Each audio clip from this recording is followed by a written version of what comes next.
Imagine, 7 astronauts died because of a rubber ring. Yes, really. A space disaster, live on TV, in front of the whole world. تخيل 7 رواد فضاء ماتوا بسبب جوان مطاط. كارثة فضائية حصلت على الهواء قدام العالم كله. يا ترى ايه السبب؟ I am Salah Fatty, a mechanical engineer, and this is my channel, Engineering Made Simple, where I explain real engineering disasters in the simplest possible way. أنا صلاح فتحي مهندس ميكانيكا، ودي قناتي هندسة ببساطة. هنا بنشرح كوارث هندسية حقيقية بأبسط طريقة ممكنة. In 1986, the Challenger space shuttle exploded just 73 seconds after launch. The cause? A small rubber seal called an O-ring. It got stiff in the core and failed to seal the joint. Hot gas escaped and it triggered a massive explosion. والسبب؟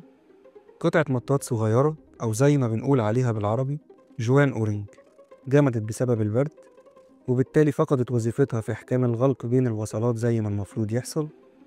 الغاز السخن خرج وعمل انفجار هائل.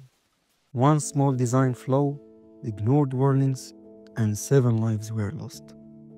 غلطة صغيرة جدا في التصميم، تجاهل التحذيرات، وراح ضحيتها 7 أرواح. This proves how important it is to choose the right O-ring. Every detail matters. وده بيثبت قد إيه إن اختيار نوع الأورينج الصح مهم جدا. كل تفصيلة وليها تمن. Tell me in the comments, how do you choose the right type of O-ring? And follow me for more real engineering stories explained like never before.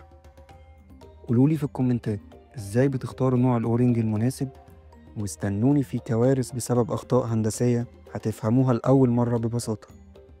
If you like the video, hit like and subscribe to the channel so you never miss a new episode on Engineering Made Simple.